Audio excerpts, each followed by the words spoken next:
Good morning everybody. Classroom नुमा कमरे में 3 पीस सूट पहने एक प्रोफेसर नुमा आदमी दाखिल हुआ। उसने आंखों पर सुनहरे फ्रेम का चश्मा लगाया हुआ था। उसके बाल सलीके से जमे हुए थे, जिन्हें कंघी करने से पहले तेल से खूब चुपड़ा गया था। हाथ में पकड़ी खूबसूरत नक्शो निगार से मुज़य्यन लकड़ी की स्टिक उसके उम्र रसीदा होने की निशानी थी, जबकि उसके चलने के अंदाज से जाहिर हो रहा था कि उसे इस स्टिक की कोई खास जरूरत नहीं थी। कमरे में बैठे अफराद की तादाद 20 के करीब थी, जिनमें ज्यादातर नौजवान थे। अलबत्ता 2-3 पुख्ता उम्र के भी नजर आ रहे थे। नौवारिद को ताजीम देने के लिए तमाम खड़े हो गए। वो नरम लहजे में बोला, प्लीज बैठें, और तमाम खामोशी से अपनी नशिस्तों पर बराजमान हो गए। क्लास में आप लोगों का पहला दिन है, तो मेरे ख्याल में सबसे पहले रस्मी सा तारुफ हो जाए। मेरा नाम AK है। शायद ये कुछ अजीब सा लगे, मगर दर हकीकत मैंने बहुत सोच समझ कर इस नाम का इंतखाब किया है। मैं नहीं चाहता कि कोई मेरे नाम से मेरा मजहब अखज़ करता रहे। मजहब की अपनी हैसियत है, मगर मेरी सोच की परवाज जरा बुलंद है।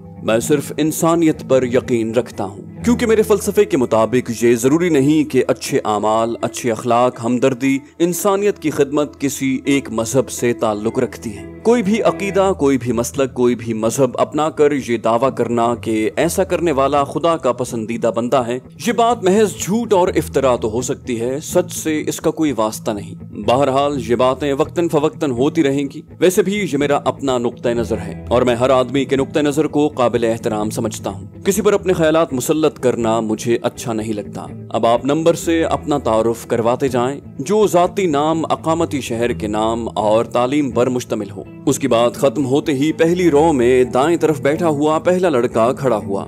मेरा नाम अब्दुल्ला है, पेशावर का रिहायशी हूँ, तालीमी दर्जा MBA है। उसके साथ वाला खड़े होते हुए बोला, अहमद नवाज, रावलपिंडी MSc। अगला उठा अकरम, कोयटा। सारे बारी बारी अपना तारुफ करवाते गए। उसके बाद वो शख्स बोला, तारुफ तो मुकम्मल हुआ, आप लोगों के मुतालिक मजीद आहिस्ता आहिस्ता मालूम होता रहेगा। हमारे पास 15 माह का मुख्तसर सा टाइम है, और इस दौरान आप लोगों को बहुत से उलूम फनून से वाकफियत दिलाना मकसूद है। मगर ये बैल तभी मुंढे चढ़ेगा जब आप लोग मुकम्मल शौक, दिलचस्पी और दिलजमई से ये काम सीखने की कोशिश करोगे। अगर अब तक किसी का जहन इस ट्रेनिंग से मुत्तफिक न हो सका हो और वो हमें ज्वाइन न करना चाहता हो, तो बता सकता है। हम बसद शुक्रिया और एहतराम उसे वापस पहुंचा देंगे। है कोई? ये कहते हुए AK ने हाजरीन पर तायराना नजर दौड़ाई, मगर तमाम खामोशी से अपनी जगह बैठे रहे। एक लम्हे की खामोशी के बाद उसने सिलसिला कलाम जारी रखा, गुड। यूं भी इस सिखलाई में सरासर आप लोगों का जाती फायदा है। मैं खुद तनख्वाहदार मुलाजिम हूँ। असल इंसानियत के दोस्त वो हैं जिनकी मेहनतों और सरमाए से ये अजीम काम शुरू हो सका है। याद रखना, बिगड़े माशरे को सुधारने के लिए, मुल्क में इनकलाब लाने के लिए, अदलो इंसाफ का बोलबाला करने के लिए अपने वक्त, दौलत और जान की कुर्बानी देना ही सबसे बड़ी इंसानियत की खिदमत है, सबसे बड़ा जिहाद और सबसे बड़ी कुर्बानी है। क्या मैं गलत कह रहा हूँ? हाजरीन में से चंद आदमी जोर से बोले, नहीं सर। बाकी खामोश बैठे रहे। AK ने मुस्कुराकर पूछा, क्या बाकी इस बात से इत्तेफाक नहीं करते? उनमें से अब्दुल्लाह ने जवाब दिया, इत्तेफाक तो करते हैं, मगर सर इंसानियत भी तो मजहब ही सिखाता है ना। AK तहसीन आमेज लहजे में बोला, गुड, बहुत खूब। अब्दुल्लाह नाम बताया था ना आपने? वो बोला, जी सर। AK ने कहा, तो अब्दुल्लाह कौन सा मजहब इंसानियत सिखाता है? बल्कि सॉरी, मैं कुछ गलत बोल गया हूँ। यूं कहना मुनासिब होगा कि कौन सा मजहब इंसानियत नहीं सिखाता। अब्दुल्लाह जवाबन बोला, सर इस बारे में मैं कुछ नहीं कह सकता। AK ने हंसते हुए कहा, इसी वजह से तो मैंने सवाल बदला था, वरना मेरे पहले सवाल का आपने सीधा साधा जवाब देना था कि इस्लाम। और यही सवाल अगर किसी हिंदू, ईसाई, सिख, बुद्ध मत या यहूदी से पूछा जाए तो वो अपने मजहब का नाम लेगा। तो इससे साबित क्या हुआ? यही ना कि हर मजहब इंसानियत की, अच्छाई की और नेकी की तालीम देता है। इस लिहाज से तो किसी भी मजहब के मानने वालों को दूसरे मजाहिब पर फौकियत हासिल न हुई। हम तो उसे अच्छा समझेंगे जो इंसानियत की खिदमत करता हो। अब वो मुसलमान है, हिंदू है, सिख है, पारसी है या कुछ भी है, अपने लिए है। हमारे लिए तो उसकी इंसानियत, उसका लोगों के साथ नेक सलूक ही फायदेमंद होगा। अब्दुल्ला ने कहा, इसका मतलब है अपने मजहबी अहकामात की बजा आवरी फजूल है। उसके लहजे में हल्की सी तलखी थी। AK बोला, ये मैंने कब कहा है? उसके लहजे की नरमी में फर्क नहीं आया था। मेरी निगाह में हर मजहब काबिल एहतराम है, और हर मजहब के मानने वालों के लिए जरूरी है कि वो अपनी मजहबी तालीमात पर अमल पैरा हों। लेकिन इस ज़िमन में किसी मजहब को ये हक हासिल नहीं कि वो खुद को सच्चा समझते हुए बाकी तमाम मजाहिब को यक कलम मुस्तरद कर दें। बल्कि मैं दलील से साबित कर सकता हूँ कि आप कई जगहों पर अपने मजहब की तरफदारी की बजाय इंसानियत की तरफ झुकाव महसूस करेंगे। एक आवाज आई, मसलन एक ने कहा मसलन ये कि आपके मोहल्ले में 2 दुकानदार हैं, एक हिंदू एक मुस्लिम। मुस्लिम की दुकान पर घी 50 रुपए किलो बिकता है और हिंदू की दुकान पर 45 रुपए किलो। आप कहाँ से घी खरीदना पसंद करेंगे? हिंदू से ना, क्योंकि वो ज्यादा ईमानदार और लोगों का हमदर्द है। हालांकि हम मजहब होने की वजह से आपको मुसलमान से खरीदना चाहिए। इस तरह अगर कीमतें उसके बरक्स हों, यानी मुस्लिम के यहाँ 45 और हिंदू के यहाँ 50, तो एक हिंदू मुस्लिम दुकानदार से खरीदारी को पसंद करेगा। तो क्या मैं ये कहने में हक बजाने में हूँ कि चंद टकों के लिए आदमी अपने हम मजहब को छोड़ देता है? इसका जवाब नफी में है, क्योंकि हिंदू हो या मुस्लिम, हर दो ने इंसानियत का खैर मकदम किया। मैं एक छोटी सी मिसाल और दूंगा। अगर आपके सामने कोई चीज जैसे टेप रिकॉर्डर, टीवी या घड़ी वगैरह लाई जाए, एक टेप रिकॉर्डर की कीमत 1000 रुपए हो जो पाकिस्तान का बना हुआ है,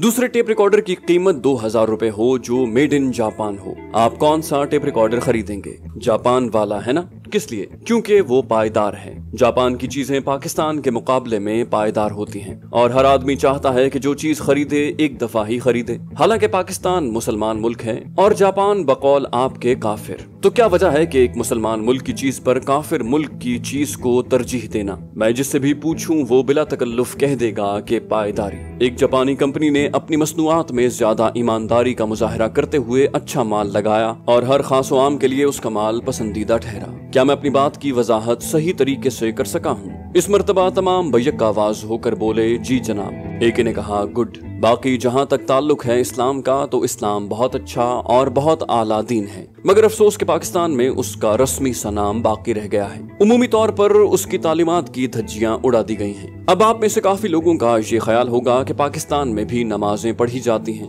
रोजों का एहतमाम किया जाता है, हज के लिए बेदरीग लाखों रुपए खर्च किए जाते हैं, ज़कात देने वाले भी काफी हैं। तो क्या अच्छे मुसलमान होने की यही निशानी है? ये तो हर बंदे का जाती फेल है, जाती नफा है। मजा तो तब आता है कि एक हज पर जाने वाला बजाय हज पर जाने के, बजाय मक्का और मदीना के सैर सपाटे के, वो रकम उन गरीबों को दे दे जिनके घर खाने को कुछ भी नहीं। मगर ऐसा कभी नहीं होगा, क्योंकि अपनी जात पर रकम खर्च करना आसान है, दूसरों पर खर्च करना अजहद मुश्किल है। फिर अदलो इंसाफ का ये आलम है कि अगर आप में से हर आदमी की मुकम्मल दास्तान सुनी जाए तो शायद 15 माह इन्हीं दुख बीतियों को सुनने में गुजर जाएं। कोई पुलिस के जुल्म सितम का निशाना बना हुआ है, कोई चौधरी, मलिक या वडेरे का डसा हुआ है, किसी पर नाजिम, MPA, MNA की नजर करम हुई होगी और कोई हमारी इंसाफ पसंद अदालतों के हाथों इस अंजाम को पहुंचा होगा। तो क्या उन सब के खिलाफ उठ खड़ा होना जिहाद नहीं है, इंसानियत की खिदमत नहीं है? हम कब तक जुल्म सहते रहेंगे? कब तक किसी मसीहा के इंतजार में अपनी जायज ख्वाहिशात को कुर्बान करते रहेंगे? कब तक अपने दिलों को अच्छा मुसलमान होने की झूठी तसल्ली देते रहेंगे? कब तक? आखिर कब तक? हमें इस नाइंसाफी, इस जुल्म, इस जबर के खिलाफ आवाज बुलंद करनी पड़ेगी, इसके खिलाफ सफाराई करनी पड़ेगी, इसके खिलाफ डटना पड़ेगा। कराची के इलाके कायदाबाद फ्लाईओवर के करीब धमाका। रोशनी के शहर कराची को तारीक करने की साजिशें बेनकाब, भारतीय एजेंसी रॉ की चालबाजियां, मक्कारियां, एक ऐसे नौजवान की दास्तान जिसे हालात ने दहशतगर्द बनने पर मजबूर किया।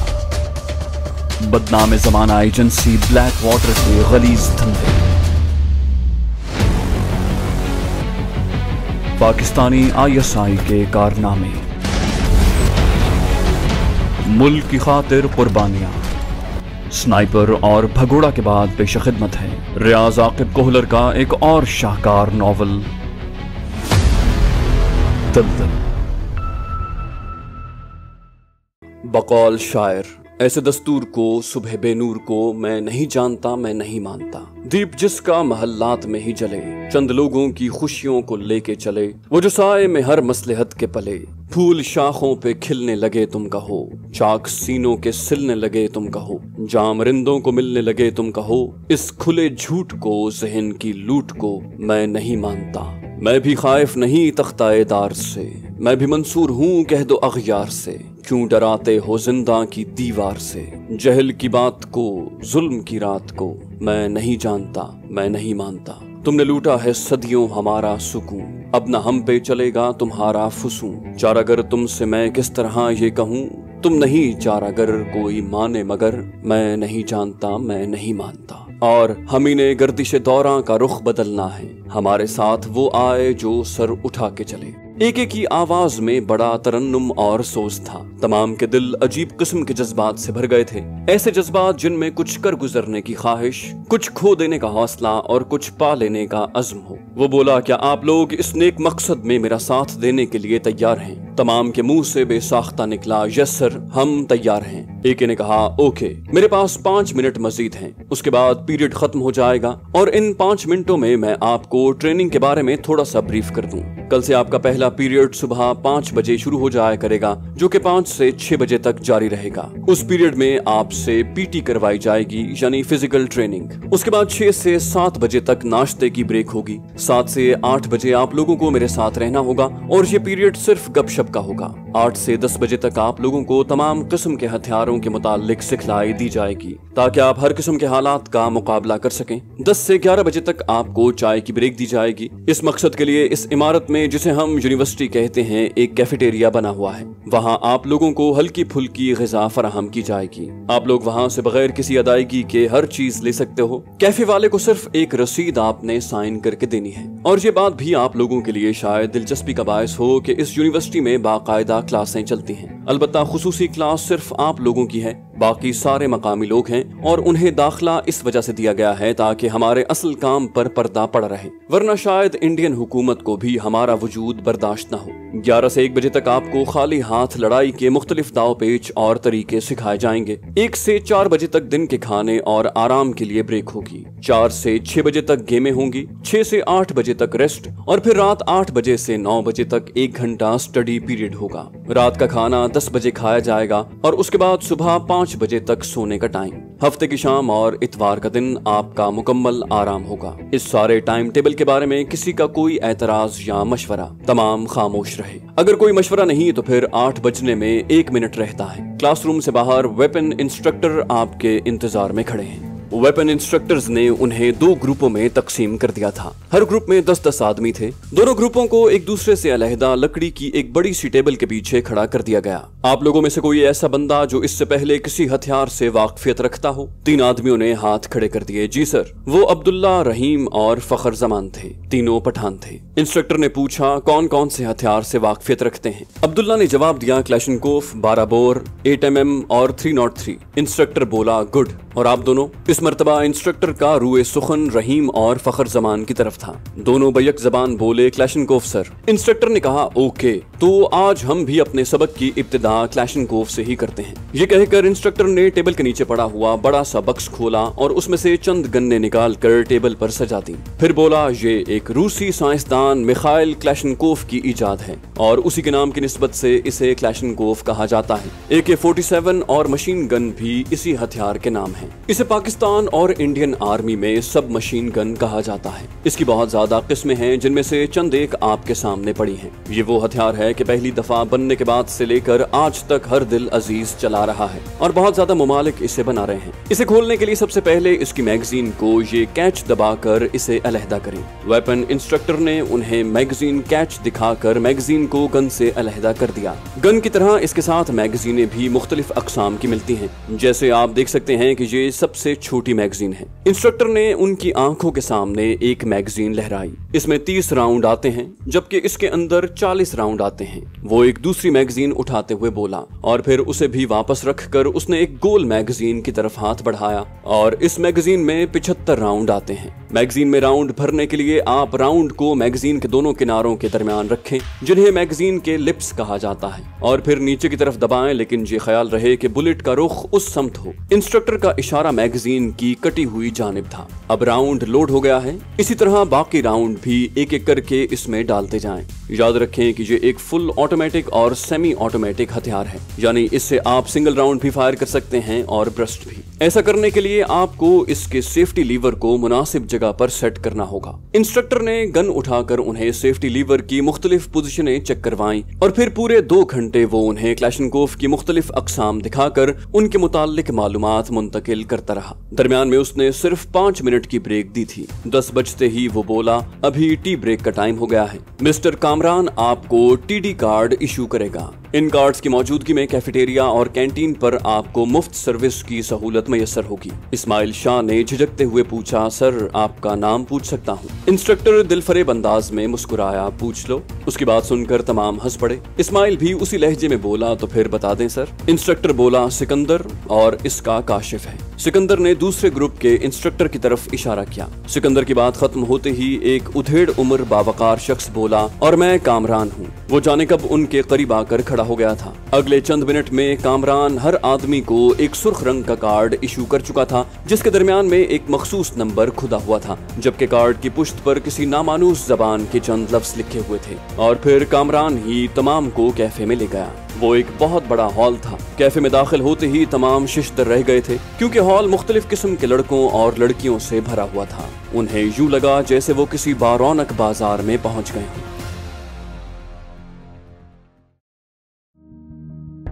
पाशा के अंदर दाखिल होते ही कमरे में मौजूद चारों आदमी ताजीमन उठ खड़े हुए। प्लीज तशरीफ रखें। पाशा नर्म सोफे में धंस गया और चारों खामोशी से बैठ गए। उनके बैठते ही पाशा ने गुफ्तगू का आगाज किया। विक्रम, 3 दिन बाद जुम्मा है, क्या तुमने मस्जिद का इंतखाब कर लिया है? विक्रम बोला, महाराज वर्बली तौर पर तो कर लिया है, अलबत्ता हतमी तौर पर आपने डिसाइड करना है। पाशा ने पूछा, कौन सी मस्जिद मुंतखब की है? विक्रम बोला, सदर बाजार में जो जामे मस्जिद है। पाशा ने कहा, मेरा ख्याल है वो तो किसी खास मसलक की मस्जिद नहीं है। विक्रम ने कहा, जी महाराज, किसी खास फिरके की तो नहीं, आम सुन्नियों की है। अलबत्ता इस मस्जिद में जुम्मे की नमाज के टाइम रश दूसरी मसाजिद के मुकाबले में ज्यादा होता है। पाशा ने कहा, विक्रम, मैं तुझे अच्छा खासा अक्लमंद समझता था। विक्रम गड़बड़ा गया, बोला, महाराज कोई मिस्टेक हो गई क्या? पाशा ने कहा, विक्रम याद रखो, एक तीर से 2 शिकार किया करो। देखो, उस मस्जिद में धमाका होने का नुकसान वक्ती होगा कि जितने जख्मी या हलाक होंगे उसी वक्त हो जाएंगे, जबकि हमने इस धमाके से दूर रस नताइज हासिल करने हैं। शिया सुन्नी फसाद शुरू करवाना है, और ये उसी वक्त मुमकिन होगा जब धमाका उस मस्जिद के बजाय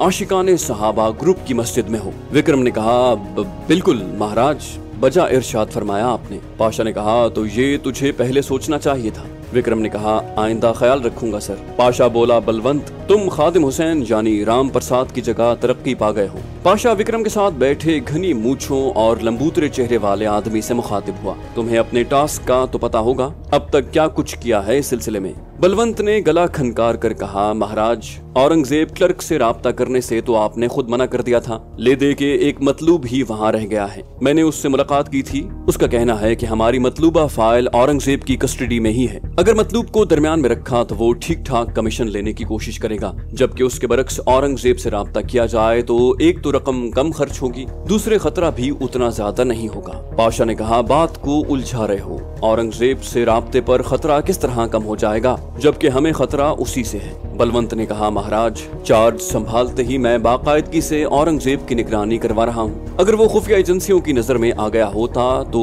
या तो उस पर नजर रखी जा रही होती या फिर उसे गिरफ्तार कर लिया जाता, जबकि इन दोनों बातों में से कोई बात नहीं हुई। तीसरी बात यह भी मुमकिन है कि औरंगजेब खुद ही एजेंसी का बंदा हो, लेकिन ये भी इस वजह से काबिल कबूल नहीं कि ऐसा होने की सूरत में वो पहली ही डील में आन जहानी राम प्रसाद को गिरफ्तार करवा देता, मगर ऐसा कुछ न हुआ। अब आखिरी बात ये हो सकती है कि पहले तो औरंगजेब का खुफिया एजेंसी से कोई ताल्लुक न हो और आजकल उसने उनके लिए काम शुरू कर दिया हो। तो ये भी इस वजह से सही नहीं कि एकदम बगैर किसी वजह के वो उनके लिए काम क्यों करने लगेगा। अगर एजेंसी ने उसे गिरफ्तार किया था और जान के खौफ से उसने ये हामी भरी है तो ये भी 2 वजह से नामुमकिन है। पहली वजह कि औरंगजेब मतलूब के बारे में जानता है और उससे इस बारे में उगलवाना एजेंसी के बाएं हाथ का खेल है। तो जब एजेंसी को एक नए बंदे के मुताल्लिक मालूम हो गया तो उसे जिंदा रखने का क्या मतलब। दूसरे, अगर ऐसा होता तो औरंगजेब अपनी गलत हरकत से लाजिमन रुक जाता, मगर पता ये चला है कि अब तक उसके अंदर ऐसी कोई तब्दीली नोट नहीं की गई। और अगर मेरा तज्जिया दुरुस्त है तो फिर बगैर किसी वास्ते के डील करने में खतरा और खर्चा दोनों कम होते हैं। पाशा तहसीन आमेज लहजे में बोला, शाबाश बलवंत, तुम्हारा तज्जिया काफी हद तक दुरुस्त है, लेकिन इसमें 1-2 बातें काबिल तवज्जो हैं। खुफिया एजेंसी के आदमी राम प्रसाद की निगरानी करते पाए गए हैं और उसी दिन जब उसने औरंगजेब से मुलाकात की थी इसलिए हम इस बात को नजरअंदाज नहीं कर सकते। और खुफिया एजेंसी का तरीकाकार भी कुछ अजीब सा है। वो बरसों एक बंदे की निगरानी करते रहते हैं, और जहां तक ताल्लुक है इस बात का कि आपके बंदों को कोई भी उसकी निगरानी करता नजर नहीं आया, तो भाई वो खुफिया एजेंसी के बंदे हैं। हर एरा गैरा उन्हें नहीं ताड़ सकता। और सबसे बढ़कर अगर वाकई औरंगजेब की निगरानी नहीं हो रही, तब भी मैं उससे डील करने का रिस्क नहीं ले सकता। तुम नहीं जानते ये CI और ISI क्या बला है। ये मूजी जिसके पीछे पड़ जाएं उसे पाताल की गहराइयों में भी नहीं छोड़ते। बाकी जहां तक खर्चे का ताल्लुक है उसकी फिक्र मत करो, वो हम इन्हीं से निकालेंगे। क्यों मिस्टर सुधीर, क्या मैं गलत कह रहा हूँ? पाशा का मुखातिब तीसरा आदमी था। वो बोला, नहीं महाराज, आप बिल्कुल सही इरशाद फरमा रहे हैं। पाशा ने कहा, तो फिर बलवंत को बताओ कि खर्चा कैसे पूरा होगा। तीसरा आदमी सुधीर बोला, 2-3 अगवा बराए तावान की वारदातों से पूरा हो जाएगा महाराज। पाशा ने कहकहा लगाते हुए जहर उगला, इसे कहते हैं सांप भी मर जाए और लाठी को भी ठेस न पहुंचे। चंद्रू, कुछ समझ में आया? काफी देर से खामोश बैठा चंद्रपाल मौद्दबाना लहजे में बोला, जी महाराज। पाशा ने कहा, बलवंत, तुम मतलूब से ही सौदेबाजी करो। क्लर्क होटल पर उससे मुलाकात नहीं करनी, उसकी बजाय किसी दूसरे मकाम का चुनाव करो और टाइम भी शाम का मुकर्रर करो। उसके बाद जो वो कहता है उससे मुझे आगाह कर देना। बलवंत मौद्दबाना लहजे में बोला, ठीक है महाराज, मैं कल ही उससे मिलता हूँ। पाशा ने पूछा, चंद्रपाल, कोई खाने पीने का बंदोबस्त नहीं किया? चंद्रपाल बोला, भोजन तैयार है महाराज। पाशा बोला, तो चलो फिर, बाकी बातें खाने के टेबल पर होंगी। और वो तमाम डाइनिंग टेबल की तरफ बढ़ गए। जाने से पहले इस वीडियो को लाइक कर दीजिए। इंशाल्लाह आपसे अगली किस्त में मुलाकात होगी।